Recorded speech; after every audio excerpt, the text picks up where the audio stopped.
Welcome to Dodgers Daily. Casey Porter here. So glad you decided to tune in. Fans, tonight, we have a lot to talk about. Sunday night in the big town here on Dodgers Dawgs as part of the Dodgers Daily Network. I know we already have comments about looking forward to spring training. It is right around the corner. We have a comment looking forward to watching River Ryan. River Ryan, by the way, let's just go ahead and put River Ryan on the board. Let's just get her going. I know Showtime just mentioned River, wanted to talk about River Ryan. So let's put River on the board, and we'll kind of go through all of the different progressions that he's gone through to get to where he's at and why some of the reasons are that you should be so excited about him. So let's put up River Ryan on the board here, and let's get River Ryan going, and let's see if we can talk about him. So this is some River Ryan right here, and we're just going to dive right into the video right off the bat for you wonderful Dodgers dogs out there. And this is not the River Ryan that you are going to see in spring training. So River Ryan, he had the injury issues last year, the Tommy John issues, which, hey, this is an organization that doesn't scare them away. You know, they've had pitchers like Walker Buehler who have had 2 Tommy Johns. So I don't see anything in terms of, that's Gus Farland in the background there, in terms of the, losing anything as far as stuff goes. Now, the biggest part of coming back from a Tommy John situation isn't necessarily, I believe that's Alex Trejo right there, a young man that the Dodgers brought in the organization a couple years ago. So it's not going to be necessarily stuff. Plus, River Ryan, if you saw him at Dodgerfest, he's added 25, 30 pounds. So he is a much bigger athlete now. There it is. A much bigger athlete, and so that's going to help him a lot. So, yes, no doubt about it. Sportsnet LA had absolutely fantastic Dodgerfest coverage, no question. And so that's going to just make everything a little bit easier for him to deliver to home plate. So I don't think you're going to see anything in terms of him losing any kind of stuff. Now, what I would caution with a guy like River Ryan coming off of injury like he is, and, look how good of an athlete he is. I mean, we'll get into that part of it here in a minute, is that I'm curious to see what the execution piece is going to look like, especially in the, he doesn't necessarily have a guaranteed role in terms of who is he, what is he, the 6th starter, 7th starter? You would have to think Emmett Sheehan and Roki Sasaki would be the 5th and 6th starters. So what is the role of River Ryan? So I'm curious to see what the execution piece will look like based on the type of role that he'll be given and having laid off a year. But again, 25 pounds added. He looks like a complete badass, I'm not going to lie.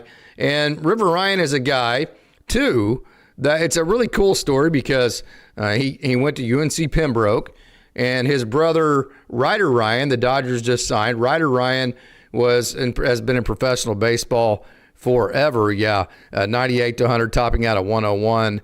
In his lives in September.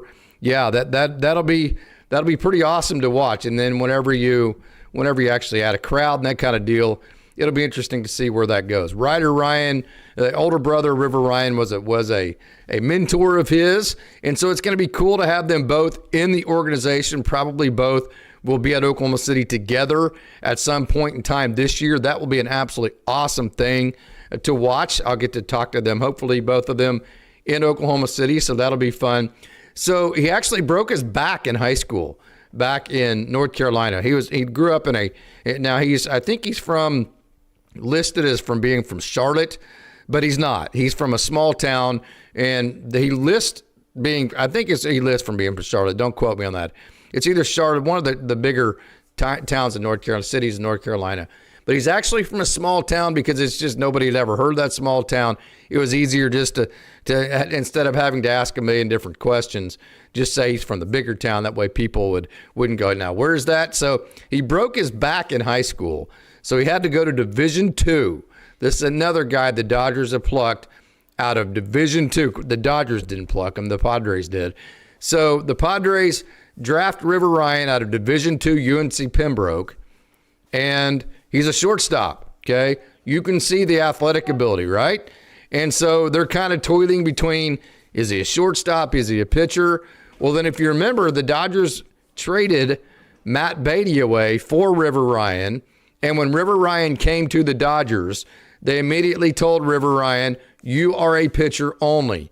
And to be honest with you, I don't think he was totally happy or excited about that. He certainly is now.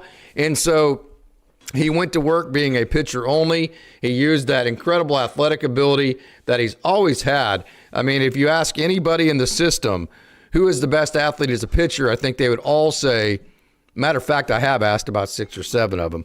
I think it would be pretty unanimous that River Ryan is the best athlete in the system. So the big fastball, you're going to see the slider, you're going to see a changeup, the high riders at the top of the zone, the tumbling changeups, the classic power pitcher setup. The question for River Ryan is going to be, what role is he going to have? What opportunity is he going to have? And based off of that opportunity, what will the execution piece look like in maybe not necessarily in spring training, but as the season gets going in the limited amount of opportunities at the major league level that at this point it looks like, I mean, just doing math, that he's not on the major league roster, right? So we'll see how that goes. So no doubt about it, super excited about River Ryan to see what he can do there. We've talked a lot about some of the other guys like a Bobby Miller to see if he can turn things around. What do you expect from an Emmett Sheehan? We compared him to Freddie Peralta in fairly favorable terms. So excited to see what Emmett Sheehan can provide. I thought Robo was really cool at Dodgerfest. Robo is just really cool dude. Jack Dreyer has just been nothing but success at every level. And then another guy that I think I'm very curious to see what type of year that he has, and very interested to see. I don't want to call it necessarily a bounce back, but maybe it is a bounce back, and that would be for one Mr. Ben Kasparius. Okay, Ben Kasparius, tremendous first half of the season, and they overused him, to be honest with you. I mean, I don't mean to throw anybody under. Actually, let me flip the video over. I don't mean to throw anybody under the bus, because that's not what I mean at all. I think they did exactly what they had to do with all the injuries. He just was overused in the first half, and then I think they tried to back off of his usage as the year went on, and because they tried to back off of his usage, he lost a little bit of feel. Then also they've been changing his role between starter and reliever, which is hard to begin with. And then the opportunities aren't like defined. And so I think all that just kind of caught up to Ben Kasparius last year. So he really was not a factor in the second half of 2025. Now, we all know that he is scared of absolutely nothing. That's one thing that I really, really like about these younger guys like a Justin Robleski, a Jack Dreyer, a Ben Kasparius. I think it's pretty obvious that these guys fear absolutely nothing, right? I mean, these are guys that they want the ball. I mean, you know, Ben Kasparius is from Connecticut. He's from very close to New York City, and here he finds himself pitching in New York City in the World Series with zero fear of any of it. Just give me the ball and let me go, right? This is him with the Drillers here. And so I love the fact that the young guys, Robleski, Dreyer, and Ben Kasparius, River Ryan, one thing I think Dodgers fans will love about him is that there is no fear. He just wants the ball. He's excited to get the ball, and he will back down to no challenges. That's Ben Kasparius. Ben Kasparius, I've been saying for a long time, might have the best stuff of any of the young pitchers in the organization. Was always a guy that had a 3,000 RPM slider, which was a centerpiece. And then his fastball kept coming, and eventually it got up to around 98. And, you know, here we go, kind of like the River Ryan deal. So I'm excited to see what Ben Kasparius, what his role will be, and what he will bring to the Dodgers this year. So let me do this again. Come on and hop on in. Come on into the show and come join me. I am by myself, and you know there is the link. Let me type this in.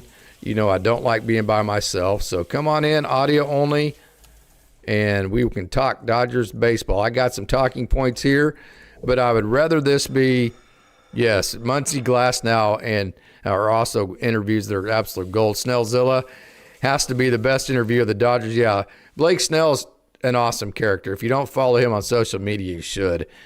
because, shoulder injuries are often worse than elbow surgery, yes. The Dodgers Fest interview David Bassett did with Snell was awesome. Yeah, Bassett does a really fantastic job with those interviews, no doubt about it. So come on in and join the show. That's the link. Actually, I don't think I put the link in there. Give me 1 second right here, and I can do this. And there, I'm going to get into my talking points now. So some of the talking points that I really enjoyed, other than just listening to the personality of Blake Snell, I think it's really cool whenever David Bassett is able to bring out the personalities of some of these guys. I thought comments from Dave Roberts were interesting. I really got kind of captured by the Mookie Betts interview with the Sportsnet LA crew, and I got captured with some of the comments of Miguel Rojas and Kyle Tucker. And then one thing really struck me with Freddie Freeman that we'll get into here in a minute. So leave your thoughts. You don't have to join the show, but at least leave your thoughts. Tell me what your biggest impressions of Dodgers Fest was, what you want to talk about in terms of the coverage or the Dodgers Fest itself. So what I found interesting about the Mookie Betts interview is something that we've hit on, I think, multiple times here on Dodgers Dogs as part of the Dodgers Daily Network. And that is, Mookie said point blank, he has taken the entire offseason to rest. I think this kind of goes to show what we all knew, what we've talked about many different times. Not mentally and physically, the grind of trying to learn how to play shortstop, the amount of work that he put into it. And he also really was point blank about how this was the first time in his career. And you think of Mookie Betts, you almost think of him as not even really human, right? I mean, he's just so good, and he's just such a Hall of Famer that you just think that this guy just never goes through and has an emotion towards anything because everything's always awesome, right? So I found it very human whenever he mentioned that he kind of looked up and he was making errors, and he had never made errors before, really. And so going through making those errors for somebody who's not used to having any kind of failure whatsoever was very difficult for him because the thoughts were way more negative. It's like if you've ever had an extended period of time to where you're doing something new and you're not having success at it, the amount of success that you expect out of yourself right away, okay? The thoughts you can't control. You can try to curb them, but you cannot just eliminate the negativity that comes into your mind. Your teammates can tell you, your manager can tell you, your wife can tell you, anybody, your parents can tell you, hey, positive thoughts, stay positive. It's going to be all right. Keep grinding. All those cliche terms. But the only thing that really gets you out of negative thoughts and negativity is success. And then the only thing that leads to success is putting in the work.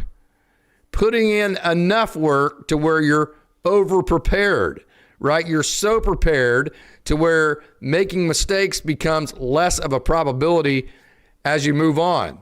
And so as you over-prepare, especially at a position like shortstop, what happens is you wake up all of a sudden and you're tired.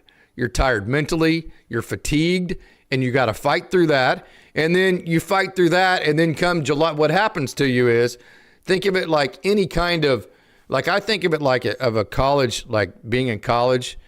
Whenever you enter college, it's like, oh man, I'm going to be here forever, like 4 to 5 years, however long it takes you. It feels like that's going to be an eternity, right? And then, or like a playing career in college or whatever it may be. And so then it just feels like you're going to be there forever and you're so excited about it. And then all of a sudden you hit that sophomore slump and it's like, man, this is a long grind. This is more baseball than I've ever played, or more studying, or whatever it may do. You can't see the finish line yet, and you just hit that wall, right? And then all of a sudden you wake up about halfway through your junior year and you go, dang, this is almost over. So what happens to you is you see the finish line. And when you see the finish line, that gets you over that fatigue because you get that second wind. And then the next thing you know, you're motivated again because you can see the end. So there's light at the end of this tunnel. So to me, that was Mookie Betts last year. So Mookie Betts at the beginning of the season, oh man, this is going to be so much fun. This is awesome. It's a new challenge. It's this and that. Then all of a sudden he starts making those mistakes, and then he starts getting fatigued because he's having to overwork himself to get rid of those mistakes because, to be quite honest with you, with his mentality, he can't deal with mistakes, right? Then all of a sudden you get fatigued and you're like, it's like June whatever, and you're like, oh my God, I still have 100 more days of this crap, right? Even Mookie Betts thinks like that. Then all of a sudden about, 2 to 3 weeks into July, you go into the hole, you make a play, and then you think back on it and just think about every once in a while, whenever you drive home from work or school or wherever it may be, sometimes you get home and you're like, I don't even remember driving home.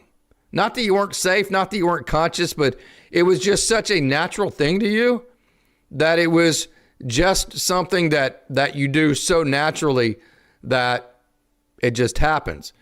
That's what happened to Mookie Betts come about mid-July. Then he could stop thinking about it, and at that point, he could then start getting better on the offensive side, and we saw him rebound just a little bit, and we'll get back into that here in just a minute. We have Chuck Huddleston in the house. So, Chuck, hey, what's up, man? Appreciate you joining, brother.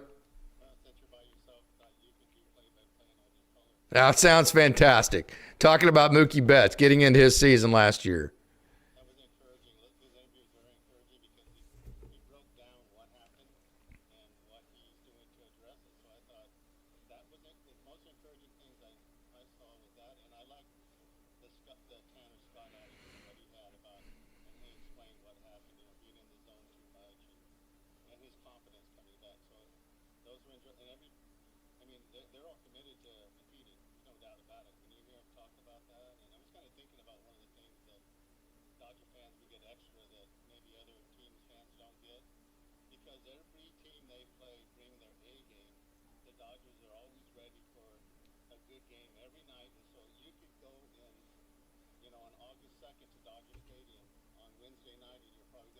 Game.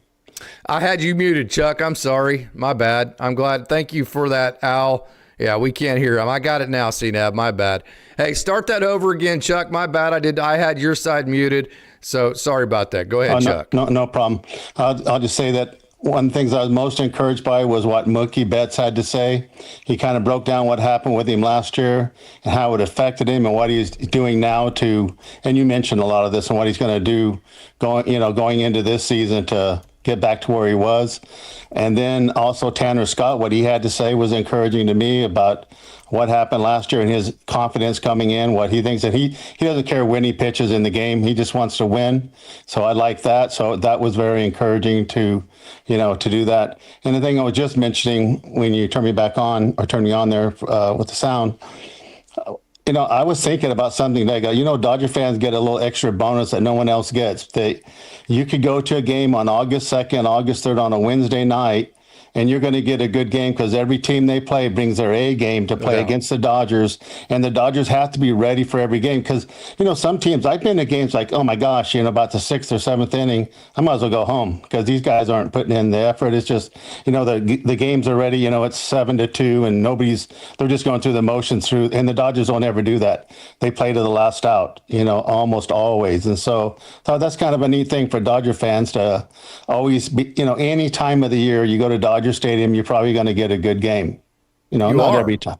So You are. So Freddie Freeman, I thought it was interesting, kind of the Mookie Betts thing. I thought Freddie Freeman's interview was interesting, Chuck, because I think he was very bold with the fact that he brought up multiple times that he had a normal off season, meaning he didn't go into the off season injured. And as an athlete, there's a telltale sign to that your creature's a habit and you like to do the same things every day. And then whenever you're injured, you're having to do a whole different routine and it's frustrating. You kind of get out of your norm and that kind of deal.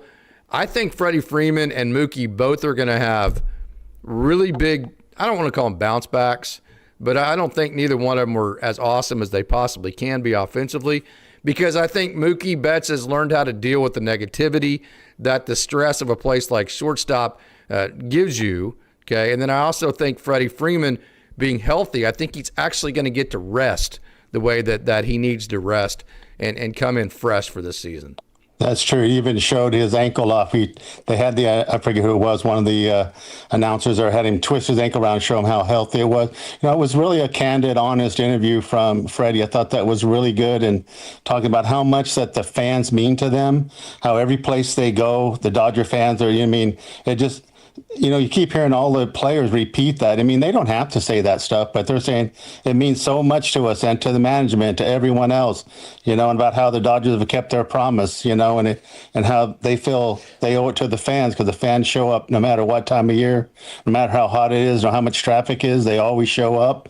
And they even on the road. And I've been on the road and a couple times at games, like, in Boston last year, there were a heck of a lot of Dodger fans at Boston last year, and you have to get tickets all the time at a sold-out game, and there were tons of Dodger fans there. So they travel well, so it means a lot. And they kept going on and on about how much it meant to be a Dodger, and Snell went on and on about he didn't want to be with anyone else. He loved the Dodgers so stinking much. That was incredible to hear. And, the other thing that kind of struck me, too, I was thinking, this seems to be like the last couple of years, the fewest amount of Dodgers that are coming into the season that didn't rehab all winter. We know right. Our second baseman's rehabbing, but everyone else this has been an amazing year. We had a whole winter where we didn't have to rehab. I mean, Shohei, that was one of the things he mentioned, like, it was great that he didn't have to rehab this winter. He got to rest. So and by the way, what'd you think about Shohei not pitching in the WBC? I think it's good. I'm surprised because I'm kind of surprised because I think because that was such an iconic thing, him and Trout, that, but I think it makes sense. And I think that's a smart move. Yeah. That's a smart move. I don't know if it was dictated by the Dodgers, but I think that was an important, smart move. I was thinking about one other thing, too. I didn't realize that the Dodgers would be the first national team to ever go back to back to back. They're so good, and it's tough to win any one World Series. We went 32 years without. I was telling my daughter-in-law yesterday, hey, we went 32 years without one. Don't take this for granted. You're just a new Dodger fan here. Yeah, right. Don't take it for granted. It doesn't happen all the time. Look at the Cubs. Look at the Red Sox. But I was thinking about that today. It says, if we win next year, then this time next year, they're going to say, well, we didn't do a four-peat. We could potentially be the first team to ever win 4 in a row that I know of. That would be incredible. That's getting way ahead of us. Yeah, sure. Getting over your skis a little bit there. A little bit, but I'm an old man, and I went 32 years waiting every year, hoping that every spring training, hey, this is going to be our year. It's going to be our year. And it finally was. Yeah, and so I'm not apologetic about us winning. I don't think we're running baseball. I think we're doing great. Hey, and any team can do this. They can all do this if they want to do it. They're all billionaire owners. I got the biggest kick out of Miguel Rojas. And first of all, I thought it was neat that he was comfortable enough just to point blank say we all want Kiké back, right? Like he was kind of playing GM there, which is somewhat of a no-no as a player. Like your job is to play, my job is to put the roster together. So you play with the people that we give you and then do your best with that. And it's our job to put the roster, kind of stay in your lane type of deal. Right. And for a guy that's not Shohei, for a guy that's not Freddie, a guy that's not – now he obviously – the Dodgers don't win the World Series without him.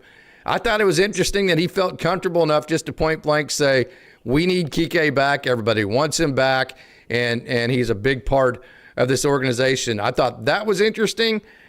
And then I also thought the comment that, hey, he's not Shohei. Hey, he's not Mookie. Hey, he's not Freddie. I thought when he said that, the designations of tiers of stars, I thought that was really mature. We all know that's the case. But the fact that the players are mature enough to see, hey, these are the superstars, we're the role players, this is how this works, we're able to work all this together, and that's part of the chemistry that goes into that. I thought that was really cool.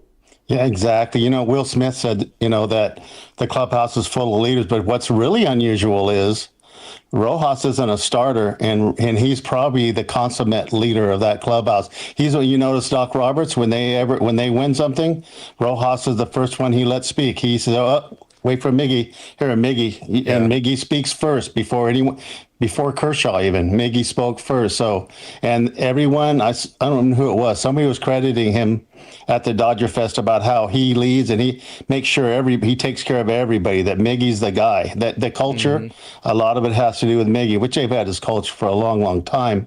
You know, Will Smith said some really cool things. You know, Will Smith, people that haven't followed the Dodgers for a long time, but you have. Remember when Will Smith was a rookie and then he was the next year?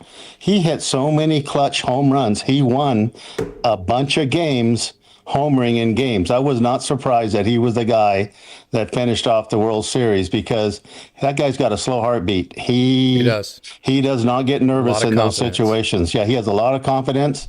And, you know, all the innings he caught, oh, my gosh, he's the guy I think about would be wore out. And he makes me a little nervous going to the World Baseball Classic, putting those innings on him. But they're smart guys. And, you know, Dalton can fill in. He'll get his chance.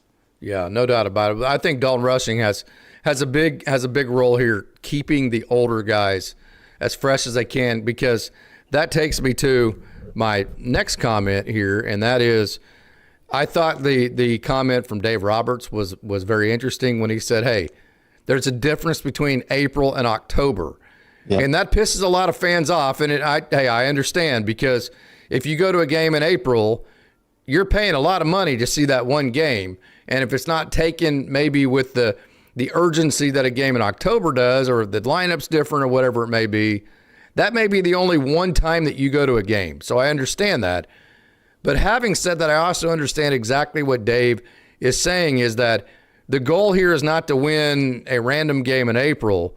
The goal as a Dodgers fan, as the manager of the Dodgers, the bar is set. You have to win a World Series. So you have to pace it and you have to manage it to be as available and as healthy as you can be and peaking whenever the playoffs come around. So what did you think about that? And from think of that as a fan, hey, yeah, April's different than October. How did you take that as a fan? Well, as being a longtime Dodger fan and wanting to win in October, I'm fine with the plan. But I also think we've seen a lot of good quality games in April. I've been, I think when Russell Martin hit that grand slam, I think it was in April, I went to that game and that place, the roof blew off that place, Again, like back to my earlier comment, you're going to see good games all year because everybody, these guys are pros and they care about what people think about them. When another team shows up to give them their best game in April, they're not going to. You can't play. You played. You can't play this game halfway. You can't go in there and have. You can't. When you're pitching, I mean, you have to give maximum effort. To hit, right? You give maximum effort to pitch. I mean, if you sit there and you try to relax and do that, then you might get hurt. And another comment I heard was River Ryan saying that he can throw harder, easier now because of the weight. And absolutely. I like that because that means stress on his arm and stuff for the way he throws. That when you put on too much weight, it makes me a little nervous too about because he's so. It's got to be good weight. Agile. Yeah, but he was talking about squatting like 10 pounds, and it kind of hurt the next day. So he kind of backed off of that kind of stuff doing that. But there's a lot of good stuff. That Dodgerfest, there was a lot of great content all the way through. I want to know, did you get to hear Freeman's comments on Dodger territory a few days ago? I did not. If you can go back and see that on I think it was on either Thursday or Friday, because he talked about second base and what they would do, and they were mentioning Ibanez, is that what his name is? But he first one out of his mouth was Freeland. He talked about having to give these young guys runway. I think that would be, if you get a chance to go back and it's on the Dodgers territory that Clint and Alana. Yeah. They do a great job. I've been on that. I've been a guest on that show before. Yeah, I caught you a few times on some of those other ones, but I kind of, when I'm waiting for you, I kind of go look around and find some little bit of content there. Yeah, there's a lot of great Dodgers content. Oh yeah, there's a lot of it. So what did he say about Alex Freeland? Fill me in. Well, he just said we have to give these young guys. He talked about how they're going to have to, over the next 3 to 4 to 5 years, to start bringing this young talent in and start giving them runways to prove themselves and give them a chance to prove themselves. I'm paraphrasing, but he mentioned him, and he mentioned I can't think of that. the Korean. Hae-sung Kim?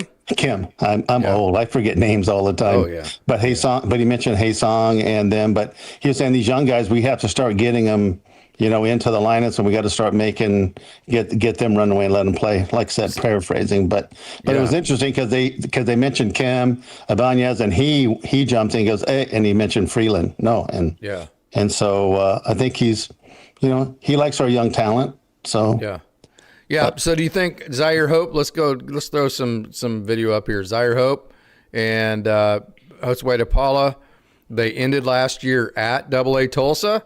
Do you think they will hit 1 and 2 in the lineup for AA Tulsa? What do you think? I think Josue DePaula leading off and Zaire Hope in the 2-hole would be fantastic, and plus it gives them the most at bat. So I would be all for it.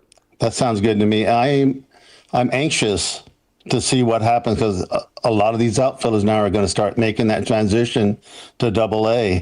Yeah, Tulsa has 9 outfielders and 5 infielders, so that goes to show. Yeah, I'm DePaula might get a little first base time to get them all in the lineup maybe, or DH time, but I'm really, really curious about how that's going to go with the outfielders because some of them are going to put distance between each other when they hit AA. Yeah, they absolutely are. And then I'm also interested to see if Chris Newell can continue his momentum that he ended last year with, because I'm telling you, Chris Newell was fantastic to end last year. No doubt about that. What they should do with him? What they should do with him? When they have an opening, you can go from AA to the majors. With Newell, I would if he'll probably be in AAA this year, but I would, if there was an opening for him where he could get some playing time to like 2 weeks in a row, I'd bring him up, put his bat in there. Oh, really? To the major leagues?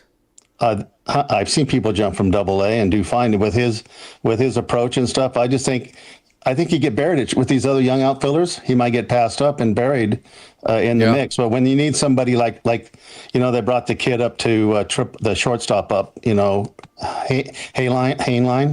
They brought Elijah Hainline up straight from Rancho to AAA Oklahoma City, yeah. Well, rather than going to the waiver wire and picking up a retread, if you needed somebody, bring that kid up, put him on the 40-man. You can somebody on the disabled list, put him on the 40-man, and give him a shot. Yeah, not Hainline. My question would be, what do you do whenever you need that 40-man roster spot back? What do you do with them then? They always have somebody they're ready to DFA all the time. I can't remember the last time they didn't have somebody on the roster. They weren't ready to DFA when they need, or somebody to move to the 60-day. Somebody that's been injured that's not, because the Dodgers always go longer to get these guys ready to come back. And they're doing for the long haul anyway, right? As long as they're ready for October, they'll find somebody and put them on the 60-man. I think if it needed to. So you're all about giving Chris Newell a chance on the 26-man roster at some point this year. That's cool. Let's see how he starts. Let's see what he does. If he's continuing what he was doing in March and April and into May, why not? Yeah. This is who you're seeing here, James Tibbs III. This is the guy sometimes I think Dodgers fans forget about. I think him and Charles Davalon are two guys. And I think Chris Newell also gets lost in the shuffle. A couple other guys too. But James Tibbs III, this is a guy that very clutch, very sweet left-handed stroke. Came over to the Dodgers and really did well once he came to the Dodgers. Again, not the greatest of athletes. I think he's probably lesser of an athlete than maybe I know he is of a Zaire Hope or a Zach Earhart or a Chris Newell. Probably not as good of an outfielder defensively as those guys, but a really, really promising. A lot of potential in his hit tool. And so I think he's going to kind of get the Ryan Ward treatment. He's going to play some outfield, probably left field and right field, and also first base. So I would agree with Steven Richter. I think James Tibbs III is a guy you need to put in AAA, and you need to give him as many at-bats as you can get him. Yeah, and I'm not seeing any of the comments, so I don't know what people are saying to the side. Okay, man. Well, Chuck, do you have anything else that you wanted to add? No, that's it. I saw you doing Lone. I was waiting to see if some of the regulars would jump in, but thought I'd jump in and give you a little break when I talked. Oh, man, I really appreciate that whenever you do that. That is an absolute godsend. So, Hey, appreciate it, Chuck. Thanks, man. You take care. Talk to you later. See you, my man. And then let me put this link back in the chat here, and if anybody else wants to hop in, It's right there. There is the link right there. And it, again, like Chuck, it'll be audio only, and we can have a good conversation about Dodgers baseball. So, some more comments from, let's get back to our Mookie Betts talk. So, we kind of were on the, sometimes you drive home and you sit down or whatever, you start petting the dog or whatever it may be. And it's like you don't even remember the drive home. And it's not, like I said, it's not that you weren't conscious. It's not that you were dangerous. It's just you've done it so many times. It was like you're on cruise control. And it's just body, muscle memory at that point, right? So I think Mookie Betts got to a point in July to where he could see the end. And that got exciting for him. You get out of the doldrums, the dog days of summer, and you can start seeing the end. That kind of gives you a second wind. And then Dave Roberts pointed to a specific play about 3 weeks into July, where then what happens to you is, I'm tying this all back in. He went into the hole in between short and third, the 6 hole, just made a play, and he made it look routine. And so when Dave saw that, Dave, for the first time, really kind of thought, hey, he's actually truly a shortstop now, because he never even thought about that. He just, through muscle memory, kind of like driving home and not remembering it, he just went and made a play. And if you ever played enough baseball to have play after play after play, what happens is one play stacks after the other, and then you just don't even remember. One play turns into the next, and they all kind of glob together. That's when you know you're starting to get enough experience in the game of baseball to let muscle memory take over. And when muscle memory takes over instead of thinking too much, for a guy like Mookie Betts, he becomes a natural athlete again. And when Mookie Betts becomes a natural athlete, that's when you get to see the greatness of a person like Mookie Betts. So the comment to piggyback on that Dave made about Mookie was that even in the times when Mookie was struggling offensively, he still, every day it seemed like, found a way to make a winning baseball play to help this team win games. He continued to play defense, or he'd get a hit here or there, or whatever it may be. So I'm super excited to see Mookie Betts in that second season. Mookie Betts, just like Freddie Freeman, also mentioned how big of a deal this offseason was for him, and he didn't mince words. He point blank said, rest. I am letting my body rest, and he is being mature enough just to say, hey, I am trusting the fact that my body will be ready to go here in a month, because when you're younger, you think more is better. As you get older, sometimes you realize there are times where less is better, less is more. And so I think that combination is going on for both Mookie and Freddie. The fact that Freddie went into the offseason healthy, the fact that Freddie got a regular offseason, I think is a really positive thing into getting him back into being the Freddie that we've become accustomed to. And then from that point on, I think everybody in the organization needs to be on board to take a guy like Freddie Freeman and manage the workload to make it the best scenario for everybody. So if you manage a workload, you're going to keep the superstar fresh, which is going to make the superstar a better player. At the same time you're workload managing, you're also giving more opportunities to the younger players, which are making them better too.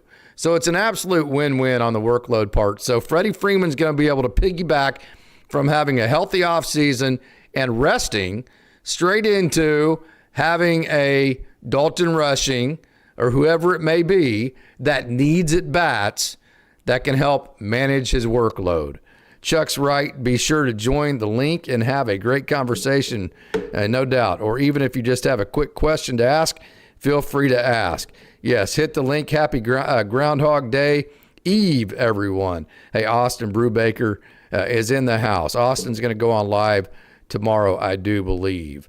So we have the farm to make trades. Yes, we absolutely do. I think the Dodgers will probably wait till the trade deadline to see what the needs may be, if there are any. And if not, I think they're going to let, as Austin has said many different times, the outfielders kind of sort themselves out and see what happens there, which one actually rises to the top. Chuck mentioned that. They're going to start separating themselves. Usually those kinds of things take care of themselves, so we'll see which one's the cream and which one's rises to the top in terms of all those wonderful outfield prospects. And Kyle Tucker, too. I thought it was cool that he mentioned the Dodgers do such a great job of taking care of the families. You know, he can't wait to get to L.A. and get things started, get into a routine.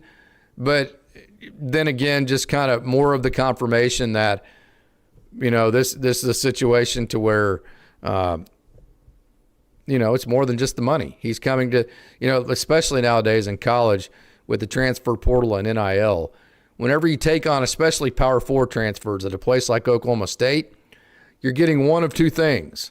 You're either getting a guy that's coming to Oklahoma State to look for a big paycheck, like a guy that's looking for the most amount of money, or you're just looking for a guy that's looking for a home, okay?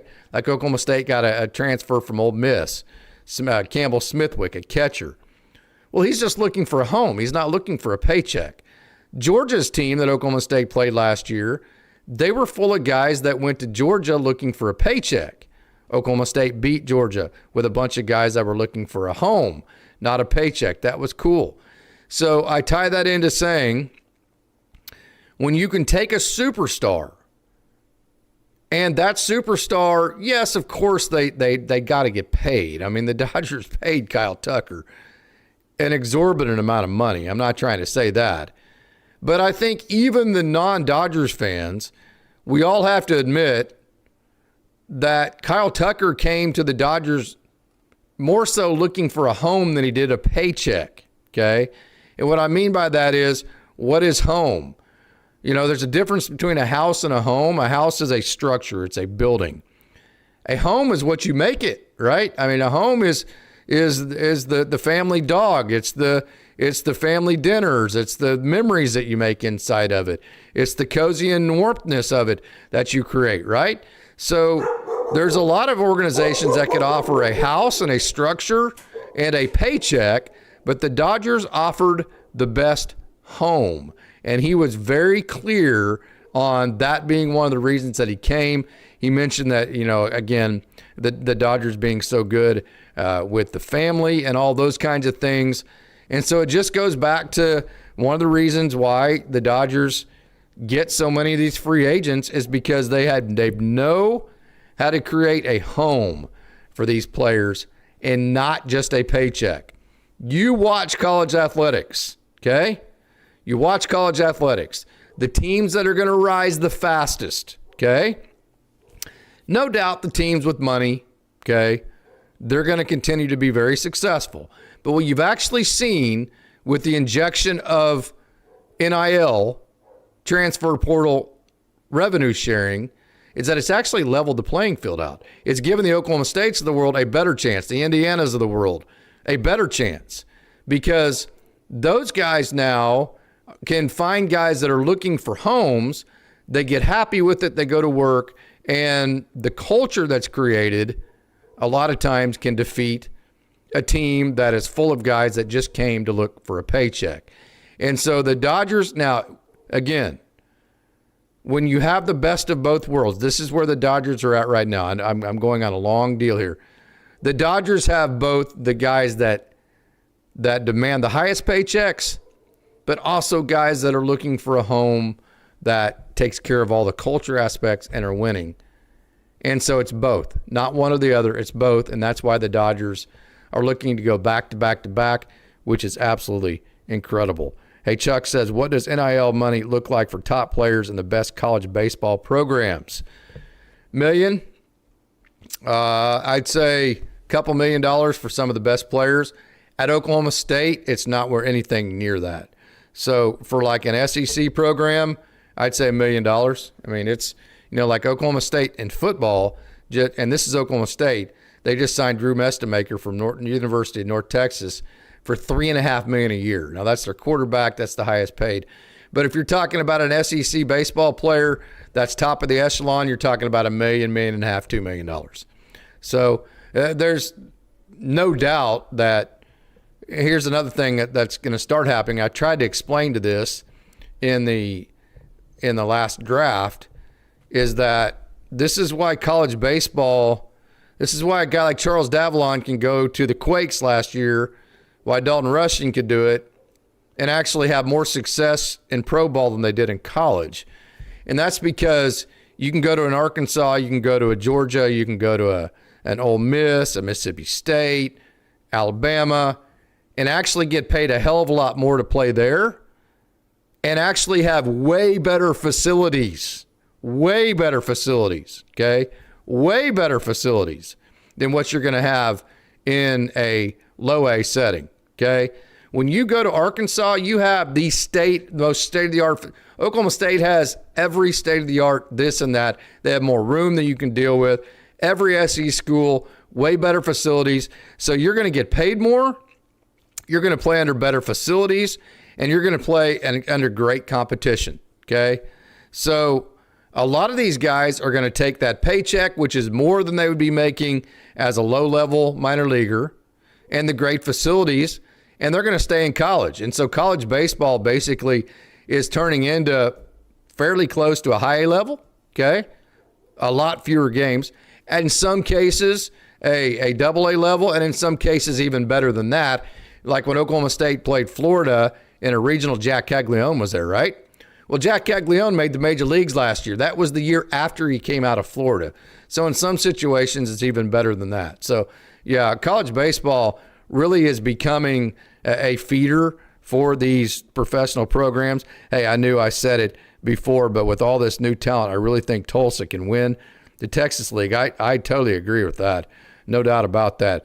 Tark the Shark, Landon Knack, and Bobby Miller were both very professional when asked about playing time this year. Being ready and prepared when called upon will be tough for them to find it. They're going to have to take advantage of every opportunity they have. They're on both ends of the spectrum. Landon Knack is a execution-focused guy. Bobby Miller is stuff execution or is stuff focused. So it'll be interesting to see how much